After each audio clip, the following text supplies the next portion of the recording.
예수님 죽으셨다가 사흘 만에 다시 살아나셨습니다. 그런데 우리는 여기서 한 가지 질문이 생깁니다. 왜 하필 사흘입니까?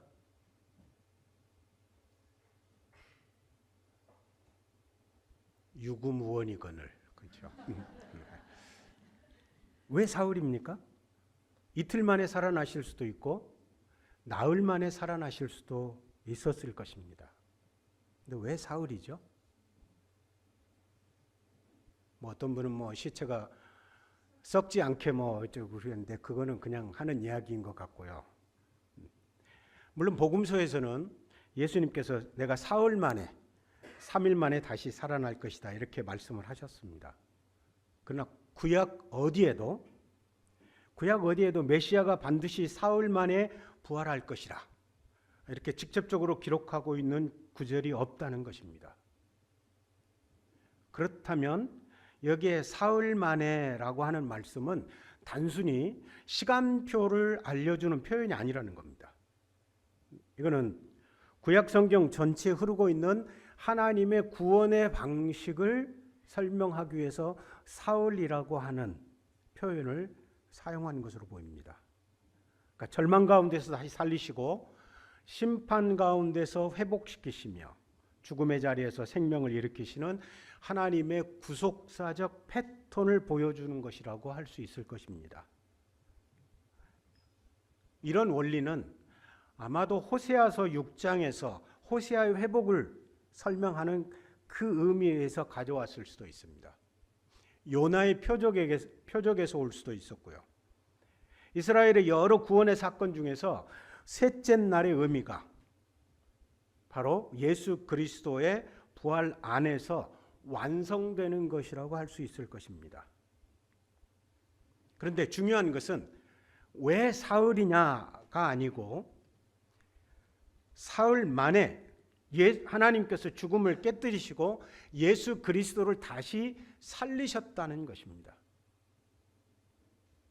사흘이라는 그 사흘의 강조점이 있는 것이 아니고 부활이라는 말에 강조가 되어 있다는 것입니다. 그래서 바울이 고린도전서 15장에서 강조하고 있는 것은 부활입니다. 왜 사흘만이냐가 아니고 1절을 볼까요? 형제들아 내가 너희에게 전한 복음을 너희에게 알게 하노니 이는 너희가 받은 것이요 또 그 가운데 선 것이라 그랬습니다. 바울은 부활을 말하면서 먼저 고린도 교회에 그러니까 이미 받은 복음을 다시 상기시키고 있습니다. 바울은 부활을 새로운 내용으로 소개하지 않습니다. 바울 자신이 이미 전했고 고린도 교회가 그 전한 것을 받았고 지금도 그들이 그 위에 서 있는 복음의 중심에 부활이 있다고 말하고 있는 것입니다. 그러므로 부활은 여러 교리 중 기독교가 믿는 여러 교리 중에 하나가 아니라 복음을 복음되게 하는 핵심이라고 할 수 있을 것입니다. 그래서 특별히 2절에서 이렇게 언급하죠. 너희가 만일 내가 전한 그 말을 굳게 지키고 헛되이 믿지 아니하였으면 그로 말미암아 구원을 받으리라 그랬습니다. 헛되이 믿지 아니하면 구원을 받으리라. 여기 구원을 받으리란 말은 미래형이 아닙니다. 현재형으로 되어 있습니다. 구원하다 이런 뜻이죠. 원어의 의미를 살피자면 By this gospel you are being saved 라고 표현할 수 있을 것입니다. 과거의 복음을 받고 믿는 그것이 현재의 믿음을 좌우한다는 말씀이죠.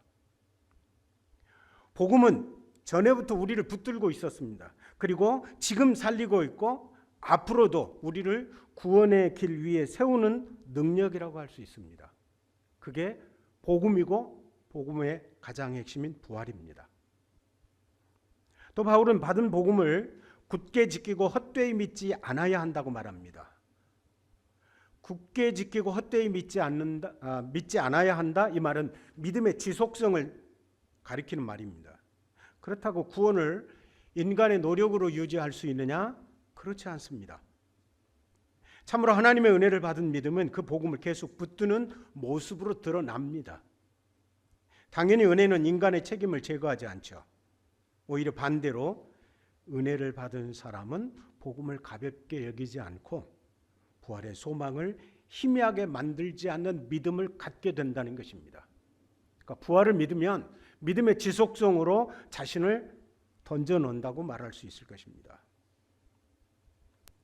기독교는 어떤가요? 형제를 미워하지 말라, 거짓말하지 말라, 도둑질하지 말라, 이런 윤리적인 것들을 담고 있는 것이 사실입니다.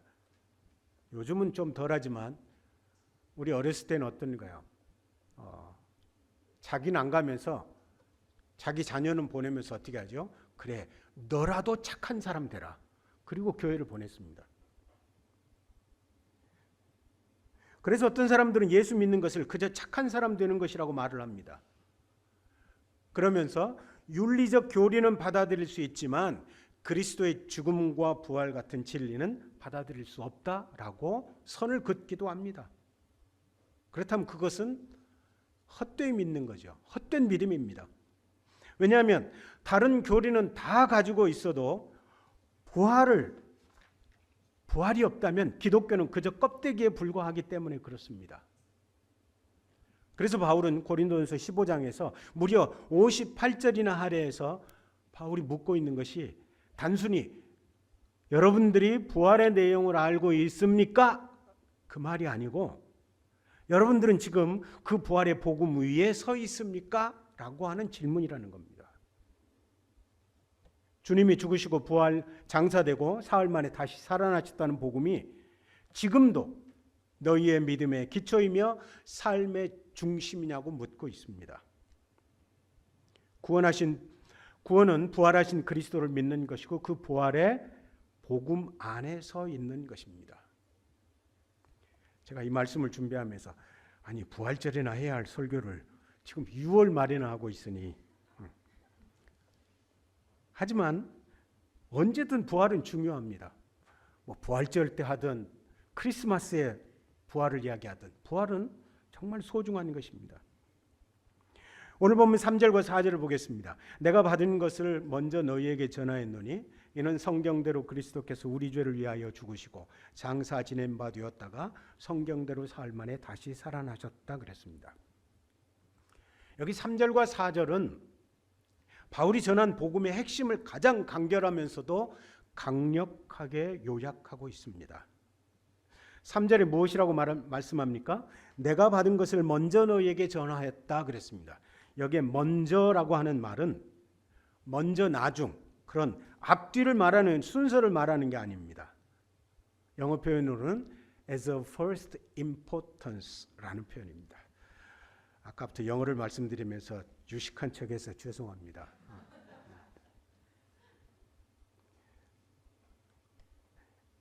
as of first importance, 이걸 다른 표현으로 이야기하면 first of all, 무엇보다도 먼저, 가장 중요한 것.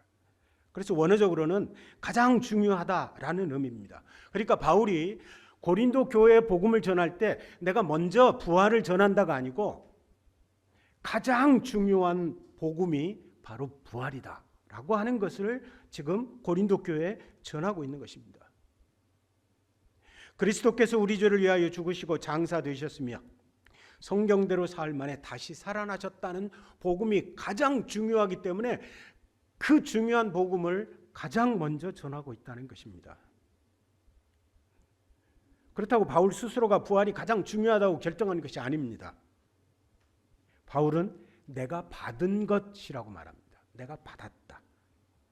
복음은 인간의 종교적 상상이나 철학적 깨달음이 아닙니다. 하나님께서 주신 계시입니다. 사도들이 받아 전한 증언입니다. 그래서 바울이 성경대로 죽으시고 성경대로 다시 사셨다라고 반복해서 말씀하고 있습니다. 여기에 성경대로라고 할 때 성경은 복수 형태로 되어 있습니다. 언젠가 박 목사님이 한번 설명하신 적이 있습니다. 새가족부 성경 공부에서도 이 부분을 복수 형태라고 말씀하신 적이 있습니다. 여러분, 바울이 말한 성경대로 이 성경은 구약 성경을 말합니다. 구약 성경 전체를 가리키는 거죠. 바울은 그리스도의 죽음뿐만 아니라 부활도 갑자기 일어난 사건이 아니라 하나님께서 구약 성경 전체를 통해서 예고하시고 준비하신 구원의 계획의 성취라고 말하고 있다는 것입니다. 죽음은 성경대로 이루어진 사실입니다. 그렇다면 부활도 성경대로 일어난 하나님의 구원 계획의 성취라는 것을 믿으시기 바랍니다. 이것이 성경 전체가 바라보는 하나님의 구원 역사의 완성입니다. 하지만 어떤 사람들은 예수님이 죽은 것이 아니라고 생각했습니다. 예수님께서 십자가에서 실제로 죽은 것이 아닌데 죽은 것처럼 여겨서 무덤에다가 넣었더니 시원한 데 들어가니까 정신이 차려서 다시 살아났다라고 주장하기도 하는 이론도 있습니다. 하지만 복음서는 어떤가요? 로마 군인들이 예수님의 죽음을 분명하게 확인했다고 밝히고 있습니다. 그래서 4절에서 장사 지낸 바 되셨다라는 표현을 넣고 있습니다. 3절에서 성경대로 죽으셨다 그랬고 굳이 장사 지냈다는 말을 쓸 이유가 없습니다. 왜냐하면 죽으셨기 때문에. 그런데 장사 지냈다는 말을 바울이 분명하게 언급하고 있습니다. 바울은 성경대로 우리 죄를 위하여 죽으셨다고 말씀하신 뒤에 장사 지낸 바 되셨다. 이거는 예수님의 죽음이 실제 죽음이었다는 사실을 분명하게 보여주고 있습니다. 사람들이 이야기하는 것처럼 예수님은 죽은 것처럼 보이신 것이 아닙니다. 참으로 죽으셨습니다. 실제로 무덤에 묻히셨습니다. 그러므로 부활은 상징이나 환상이 아닙니다. 실제로 죽으신 그리스도를 하나님께서 참으로 다시 살리신 사건입니다. 장사 지낸 바 되셨다라고 했는데 이것이 성경 어느 한 구절에서 장사 되셨다라고 하는 것을 단정짓기는 참 어려운 부분이 있습니다. 그런데 이사야서 53장 9절의 말씀을 보면 고난받는 종이 죽은 후 무덤에 놓이게 될 것을 예언하고 있는 이사야서 53장의 말씀을 떠올리게 합니다. 따라서 복음의 핵심은 분명합니다. 그리스도께서 우리 죄를 위하여 죽으셨고 장사되셨고 성경대로 사흘 만에 다시 살아나셨다는 것입니다. 이 부활이 확실하기 때문에 우리도 예수 그리스도 안에서 참된 부활과 영원한 생명을 소망할 수 있습니다. 부활은 그냥 우리가 하고 있는 막연한 기대가 아닙니다. 이미 그리스도 안에서 시작된 하나님의 생명의 약속이라는 진리를 우리는 잊어서는 안 될 것입니다. 4절에서 사흘 만에 다시 살아나셨다 그랬는데 여기 살아나셨다라고 하는 표현은 수동 형태로 되어 있습니다. 예수님의 부활은 인간이 만들어낸 사건이 아니라는 거죠. 성부 하나님께서 성자 예수님을 일으키시는 사건입니다. 예수님은 다시 살아나셨습니다. 그리고 영원히 살아계신 분입니다. 이것이 부활입니다. 여러분, 부활은 죽었다가 살아나는 것을 부활이라고 표현하지 않고 죽었다가 살아나서 죽지 않고 영원히 사는 것을 말합니다. 여러분, 예수님이 사역하실 때 죽은 사람이 살아난 경우도 있죠. 나사로도 살아났죠. 근데 나사로에게 너 부활했다 그렇게 표현한 거 보셨어요? 성경에? 그 어디에도 나사로를 부활했다라고 말하고 있지 않습니다. 예수님이 죽으실 때도 무덤 문이 열리고 죽은 자들이 살아서 나와서 자기 집으로 가서 사람들에게 보였다라고 하는 표현도 있습니다. 그런데 성경은 그들을 가리켜서 부활했다 이렇게 말하고 있지 않습니다. 예수님의 부활과는 전혀 다릅니다. 그래서 고린도전서 15장 20절에서 예수님을 가리켜서 다시 살아나사 잠자는 자들의 첫 열매가 되셨다 그랬습니다. 장차 성도들이 참여하게 될 부활의 첫 열매입니다. 예수님이 그렇게 되신 것입니다. 부활은 하나님께서 십자가에 달려 죽으신 예수님을 다시 살리심으로 하나님 당신의 구원의 사건을 확증하신 사건입니다. 여러분, 이것이 성도의 소망입니다. 그러므로 사랑하는 여러분, 우리 모두 부활을 소망하십시다. 주님께서 우리를 부활로 이끄셔서 놀라운 하늘의 소망을 맛보게 하실 것입니다. 부활은 고난이 없다고 말하지 않습니다. 하지만 고난과 죽음은 끝이 아니라고 선언합니다. 마지막 말은 죽음이 아닙니다. 생명입니다. 절망이 아니라 부활입니다. 오늘도 부활의 소망을 붙들고 흔들리지 않는 믿음으로 사랑하는 성도들 되시기 바랍니다. 그런가 하면 바울은 부활하신 주님이 자신에게 나타나셨다고 말씀합니다. 5절에 보니까 게바에게 보이시고 후에 12 제자에게 보이셨다.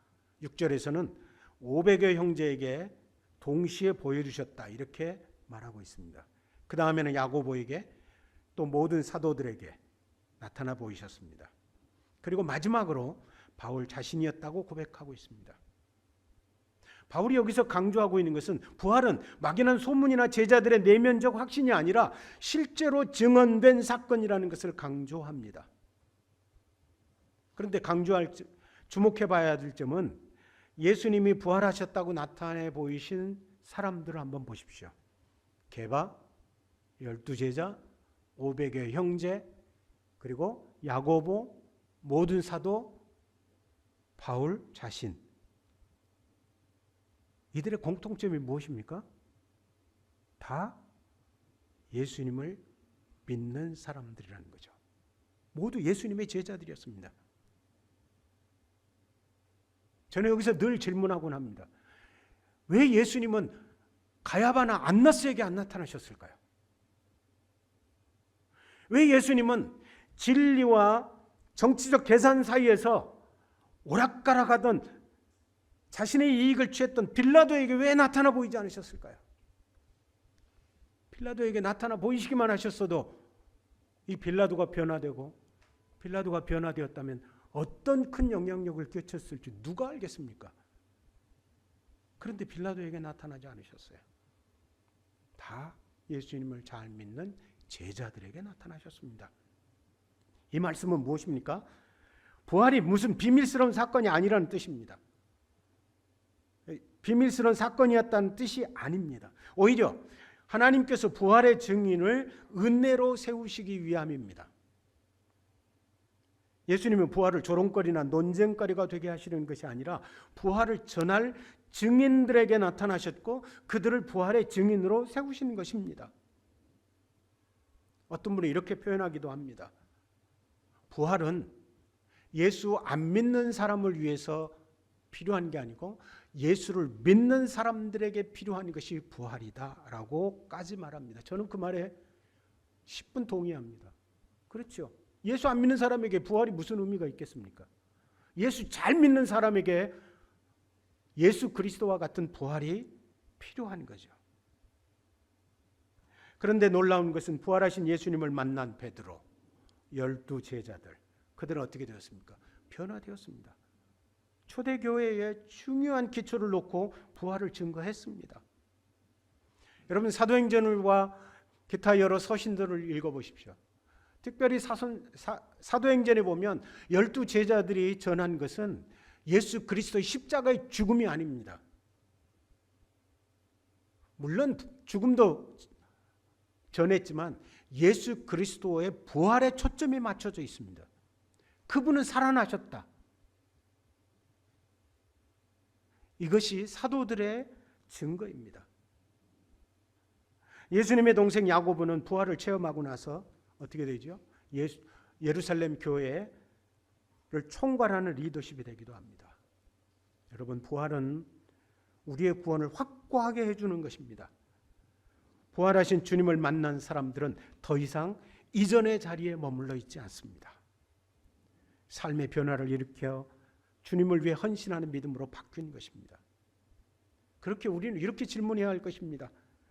내가 변할 수 있을까라는 질문보다는 부활의 주님께서 나를 변화시킬 수 있어. 그런 믿음을 붙드는 것이 훨씬 더 중요한 질문입니다. 물론 내 힘으로 변화될 수는 없겠죠. 그러나 부활의 주님께서 나와 함께 하시기에 나는 새로워질 수 있다라고 고백하는 것입니다. 그리고 그 부활의 능력으로 오늘도 주님을 위해 살아갈 수 있습니다 라고 고백해야 할 것입니다. 이렇게 고백하는 것이 부활이 우리에게 요구하는 가장 실제적이고 복음적인 적용입니다. 그 대표적인 사람이 바울이지요. 교회를 박해했던 바울에게 부활하신 주님이 나타나셨습니다. 이것은 바울로 하여금 부활하신 주님을 믿고 그 부활을 증거하게 하시려는 전적인 하나님의 은혜입니다. 그래서 바울이 10절에서 내가 나 된 것은 하나님의 은혜로 된 것이라고 말합니다. 부활의 복음은 참으로 놀라운 하나님의 은혜입니다. 왜냐하면 부활은 단지 죽음 이후의 소망만을 가리키는 것이 아니라 지금 살아있는 사람을 변화시키는 하나님의 능력이기 때문에 그렇습니다. 8절에서 바울은 부활하신 주님이 자신에게 나타나셨다고 고백합니다. 그러면서 뭐라고 표현하죠? 만삭되지 못하여 난 자 같은 자기, 바울이라고 표현합니다. 여러분, 여기 만삭되지 못하여 난 자, 이거는 유산되거나 혹은 낙태된 모든 종류의 조산을 가리킬 때 사용되는 그런 표현입니다. 그런데 여기 만삭되지 못하여 난 자라고 할 때 이 표현에 정관사가 붙어 있습니다. 왜 정관사가 붙어 있을까요? 어디선가 누군가가 그 말을 했다는 거죠. 그래서 바울이 그 말을 가져다가 지금 사용하고 있는 것입니다. 학자들이 아마도 이 바울을 비방하고 바울에게 부정적인 독서를 쏟아낼 때 저 만삭되지 못하여 난 자 같은 저 사람, 이렇게 독서를 퍼부었던 것으로 보여집니다. 그래서 바울이 그들의 말을 인용해서 그래, 나 조산합니다. 그런데 그런 나 같은 사람에게도 주님은 나타나셨습니다 라고 말하고 있다는 것입니다. 실제로 바울은 자신을 이렇게 설명하죠. 다른 사도들과 비교할 때 자격도 없습니다. 은혜밖에 설명할 수밖에 없다고 본인이 이야기하고 있는 것입니다. 그래서 작은 자라고 하는 의미를 가진 바울 자신은 9절에서 사도 중에 가장 작은 자라고 자기를 표현합니다. 여러분, 이 말은 그냥 바울이 겸손한 척 하는 그런 말이 아닙니다. 교회를 핍박했던 자신을 돌아보며 사도라 불릴 자격이 없다는 것을 지금 고백하고 있는 것입니다. 그래서 바울은 10절에서 그러나 내가 나 된 것은 하나님의 은혜라 이렇게 표현하는 거죠. 여러분, 내가 나 된 것은 하나님의 은혜, 이 표현 한마디에 바울의 인생 전체가 담겨 있다고 해도 과언이 아닙니다. 내가 나 된 것은 하나님의 은혜입니다. 이것이 부활의 복음을 만난 사람의 진정한 고백입니다. 내가 여기까지 온 것도 은혜고, 내가 다시 일어설 수 있는 것도 은혜고, 내가 주님을 위해 살아갈 수 있는 것도 은혜라는 것입니다. 부활의 은혜가 우리를 살리고 우리를 새롭게 하며 우리를 주님의 증인으로 세워가게 될 것입니다. 실패와 연약함 때문에 낙심하기보다 부활하신 주님께서 오늘도 나를 새롭게 하신다는 믿음을 붙들어야 합니다. 또한 받은 은혜를 기억하며 감사하고 작은 순종과 섬김의 자리에서 모든 것이 하나님의 은혜임을 고백하며 찬양하는 믿음으로 살아가는 지체를 되시기 바랍니다. 그런데 고린도 교회 안에 죽은 성도들의 부활을 부인하는 사람들이 있었습니다. 이들은 예수님의 부활은 믿으면서도 그리스도께 속한 성도들이 마지막 날에 몸으로 다시 살아난다는 사실을 받아들이지 못하는 것으로 보입니다. 그래서 바울이 12절에서 이렇게 묻고 있죠.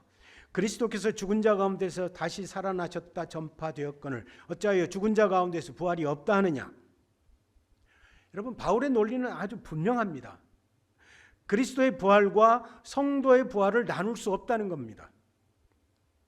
예수님이 부활하셨다면 그리스도 안에 있는 성도들도 반드시 부활한다는 것입니다. 반대로 죽은 자의 부활이 없다면 그리스도의 부활도 부정될 수밖에 없습니다. 그리고 예수님이 다시 살아나지 않으셨다면 사도들의 전파도 헛되고 우리의 믿음도 헛됩니다. 그러므로 부활은 단순히 죽은 사람이 다시 살아난 사건을 넘어 죄와 사망의 권세가 깨어지는 하나님의 구원 사건입니다. 사랑하는 여러분, 예수님의 부활을 믿으십니까? 우리도 주 안에서 부활할 것을 믿으시기 바랍니다. 그런가 하면 바울은 예수님을 잠자는 자들의 첫 열매라고 말합니다. 첫 열매. 이것은 단지 먼저 맺힌 열매가 아닙니다. 뒤따라올 모든 수확을 보증하는 열매죠. 이 첫 열매를 보니까 뒤따라올 모든 수확에 대해서 이거는 틀림없이 풍성한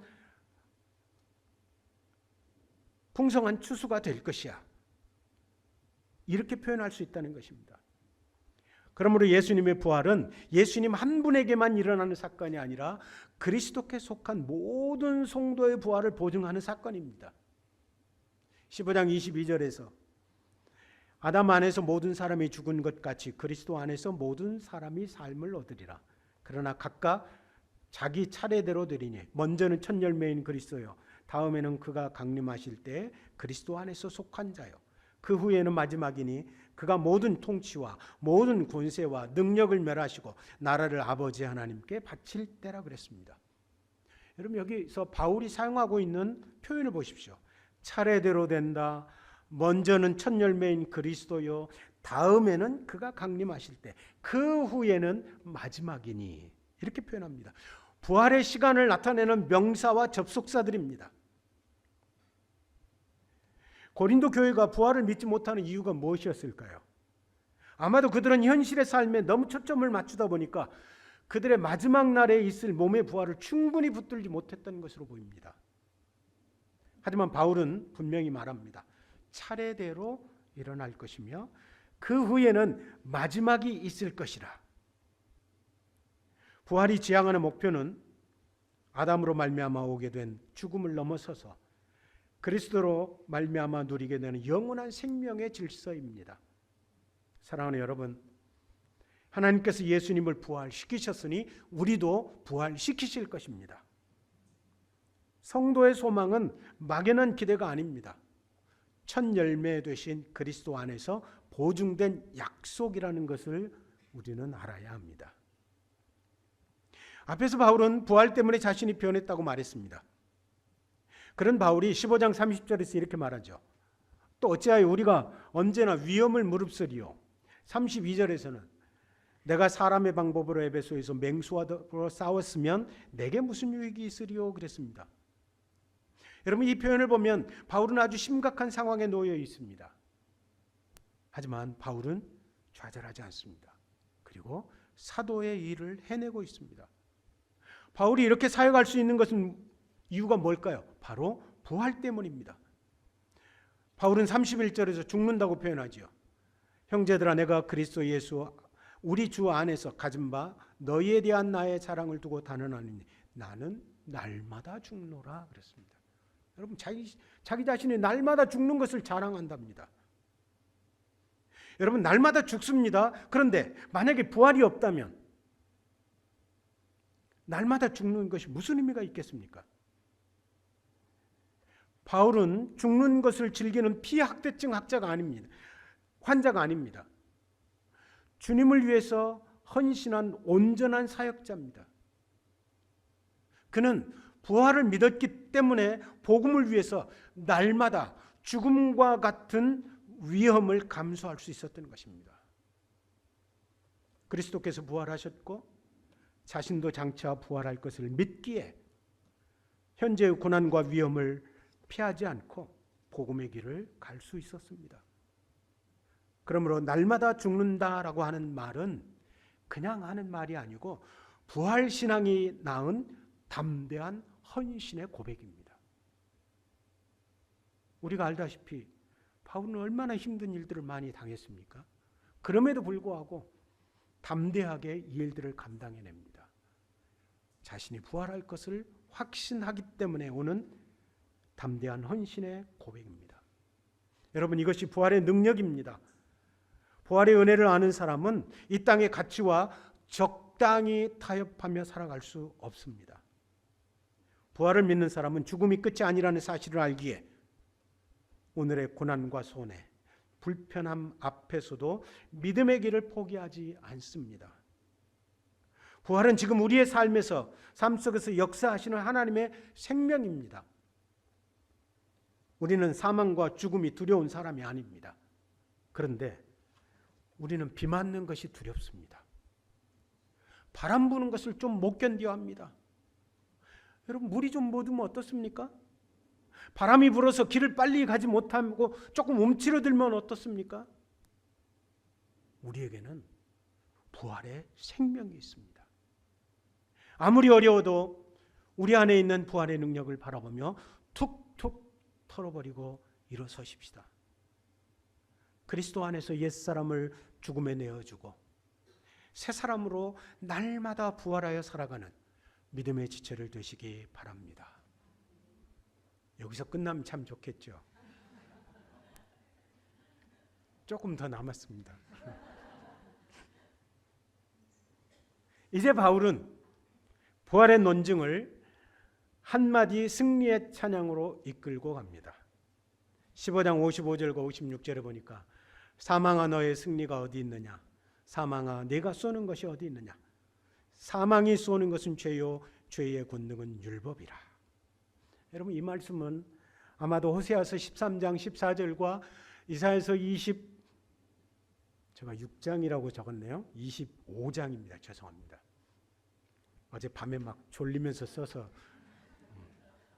네. 이사야서 25장 배경으로 하는 승리의 노래입니다. 여러분, 여기 쏜다는 것은 전갈의 독침을 가리킵니다. 창끝을 의미합니다. 전갈의 독침이나 창끝을 의미하는 사망의 쏨으로부터 완전한 정복을 이루었다고 지금 승리를 외치고 있는 겁니다. 이 찬양은 그저 죽음을 두려워하지 말자는 설득의 말이 아닙니다. 부활하신 그리스도 안에서 죄와 사망을 이기신 하나님의 구원의 역사를 찬양하며 장차 성도들도 그 승리에 참여하게 될 것을 확신하는 부활신앙의 선언입니다. 사망아 너의 쏘는 것이 너의 승리가 어디 있느냐? 사망아 내가 쏘는 것이 어디 있느냐? 사망이 쏘는 것은 죄요 죄의 권능은 율법이라. 승리했다는 것이죠. 이처럼 부활을 믿는 믿음은 단단합니다. 흔들리지 않습니다. 주의 일에 더욱 힘을 쓰게 될 것입니다. 왜냐하면 우리 수고가 헛되지 않을 것이기 때문에 그렇습니다. 그러면서 바울은 고린도전서 16장 13절과 14절에 이렇게 당부합니다. 깨어 있으십시오. 믿음 안에 서 있으십시오. 용기를 내십시오. 강해지십시오. 여러분의 모든 일이 사랑으로 이루어지게 하시기 바랍니다. 여러분, 이 두 절은 아주 짧습니다. 하지만 여기에 사용된 동사는 무려 5개나 됩니다. 그것도 모두 명령형입니다. 깨어 있으십시오. 굳게 서 있으십시오. 남자답게 행동하십시오. 강건하게 되십시오. 사랑으로 행하십시오. 부활을 믿고 주님의 재림을 기다리는 성도가 어떻게 살아야 할 것을 말합니다. 성도는 재림을 바라보며 영적으로 깨어 있어야 하고 복음의 진리 위에 흔들림 없이 굳게 서 있어야 합니다. 두려움 앞에서도 믿음의 용기를 가져야 합니다. 또한 자신의 힘이 아닌 하나님께서 주시는 능력으로 강건해져야 합니다. 그러나 바울은 이 모든 명령 위에 가장 중요한 원리를 덧붙입니다. 모든 일을 사랑으로 행하라. 사랑이 없으면 깨어 있으면 날카로움이 될 뿐입니다. 사랑과 함께하지 않으면 믿음의 굳건함은 고집이 될 수도 있습니다. 사랑이 없는 담대함은 거친 자기 주장이 될 수도 있습니다. 그러므로 사랑은 부활신앙의 장식이 아니라 부활을 믿는 성도가 늘 이루어가야 하는 삶의 방식입니다. 진리를 붙드는 사람일수록 사랑으로 행해야 하고 믿음을 지키는 사람일수록 사랑 안에서 강해져야 합니다. 사랑하는 여러분, 지금 우리는 믿음을 지키기 어려운 시대를 살아가고 있습니다. 그러나 주님은 다시 오실 것입니다. 죽음은 이미 부활하신 그리스도 안에서 패배했습니다. 그러므로 깨어 있으십시다. 복음 위에 굳게 서 있으십시다. 두려움 앞에서도 담대하십시다. 하나님이 주시는 힘으로 강건하십시다. 그리고 모든 일을 사랑으로 행하십시다. 이것이 부활을 믿는 성도의 삶입니다. 이제 마쳐야 되겠죠? 네, 말씀을 마치려고 합니다. 오늘 본문의 마지막 절인 11절은 이렇게 끝납니다. 그러므로 나나 그들이나 이같이 전파하며 너희도 이같이 믿었느니라. 이 말씀은 부활이 예수님께 일어난 놀라운 사건 중에 하나가 아니라 복음의 중심이며 성도의 삶 전체를 새롭게 세우는 하나님의 능력이라고 전했습니다. 고린도 교회가 그 복음을 받았다는 것입니다. 그 복음의 중심은 분명합니다. 예수 그리스도께서 성경대로 죽으시고 장사되셨으며 성경대로 사흘 만에 다시 살아나셨다는 것입니다. 그러므로 부활이 소중합니다. 부활을 믿는다고 하는 것은 오늘 내가 무엇을 붙들고 살아가야 할 것인가를 결정해 주는 일입니다. 부활신앙은 우리를 도피하게 하는 대신 오늘의 자리에서 더 단단하게 살게 합니다. 우리가 믿음의 사람으로 서 있을 수 있는 것도 우리의 힘이 아니라 부활하신 예수 그리스도의 은혜입니다. 사랑하는 여러분, 예수님께서 다시 살아나셨습니다. 이것이 구원의 복음입니다. 우리의 소망입니다. 오늘을 살아가게 하는 능력이기도 합니다. 바울이 그랬습니다. 헛되이 믿지 아니하면, 여러분, 헛되지 않은 믿음이란 무엇입니까? 부활의 복음 위에 굳게 서 있는 믿음입니다. 헛되지 않은 믿음이란 날마다 죽어도 다시 살 것을 믿기에 끝까지 순종하는 믿음입니다.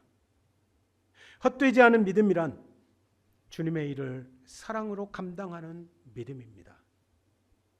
여러분, 헛되지 않은 믿음 위에 굳게 서서 주님께서 맡기신 삶의 길을 믿음과 사랑으로 걸어가는 지체들 되시기를 주님의 이름으로 축원을 드립니다. 아멘. 하나님 아버지, 예수 그리스도께서 우리 죄를 위하여 죽으시고 장사되셨으며 성경대로 다시 살아나신 부활의 복음을 믿게 하시니 감사합니다. 우리의 믿음이 부활하신 주님 위에 굳게 서서 헛되이 믿지 않는 믿음이 되게 하여 주옵소서. 죽음과 절망의 자리에서도 생명을 일으키시는 하나님만 바라보며 어떤 형편 속에서도 부활의 소망을 놓지 않게 하여 주옵소서. 부활하신 주님께서 바울을 찾아오시고 변화시킨 것처럼 우리의 연약함과 두려움도 새롭게 변화시켜 주시고 그래서 주님의 증인으로 살아갈 수 있게 하여 주옵소서. 죽음과 절망이 마지막이 아니라 생명과 부활이 기다리고 있음을 믿고 오늘의 고난 속에서도 흔들리지 않게 하여 주옵소서. 맡겨주신 자리에서 흔들림 없이 충성하며 모든 일에 사랑으로 행하게 하여 주옵소서. 다시 살아나셔서 지금도 역사하시는 예수 그리스도의 이름으로 기도합니다. 아멘.